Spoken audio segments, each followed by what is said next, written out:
Hey guys, I wanted to take some time to decompress with you guys. I know it's Friday here and you'll be seeing this video probably Saturday.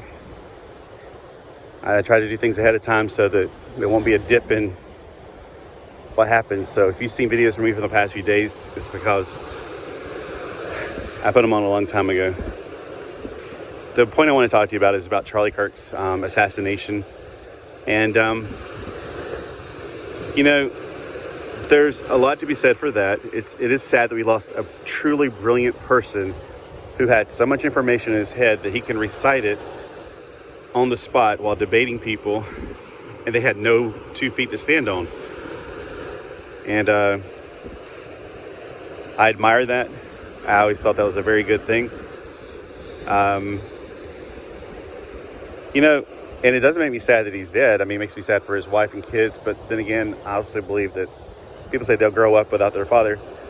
If the Lord tarries, that's true. But we're at such a time right now where I don't think we're going to be here much longer. This world is not our home. What I've seen the last few days, it reminds me of things I've read about in the last days, the very last days, like after we're gone.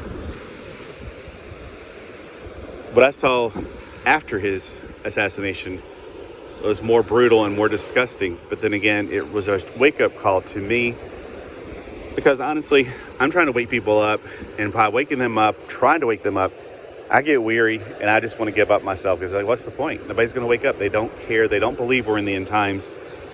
And why do I need to worry about it? You know what? Don't stress about it. If people believe, they believe. If they don't, they don't. There's nothing I can do about it. I get so into it sometimes. I get a little too into it sometimes, big time. When I was a teenager, back in the 80s, there was comic books and magazines, or not magazines, comic books and tracts, and I don't know which one I saw it in. I just remember it was a chick publication, whether it be a chick comic, and I want to go through my comics and check for it, check the chicks, or it's going to be one of those little chick tracts, which there's 100 or so of those things. But they're at least by topic, and the topic would have been about the end times and the tribulation. There were some, I remember, with the guy's face on it that looked like he was just really weird looking. And he had a needle in his hand. Now that one, it could be in that one. But at the time, growing up in a small town, I never imagined that people would get this bad. But the glee that people had after Charlie Kirk got shot, even if AOC got shot and killed, I would not be gleeful at all. I would be very upset and sad that somebody would resort to those measures. You never see conservatives. Well, no, back up. You never see Christians. You can see conservatives. I don't care. Conservatives could be just as nasty as the lost people of the other side. If they're lost, they can be. You never see Christians gleeful about the death of somebody. It's a terrible thing. We would rather them get saved. If somebody's really bad, we'd rather them get saved. We'd rather them have time to maybe come to a conclusion that they're wrong. There's always that hope. Once you end a terminal life, there's no more hope for a change. But when I saw how people were excited about the death of Charlie Kirk, that tore my heart apart.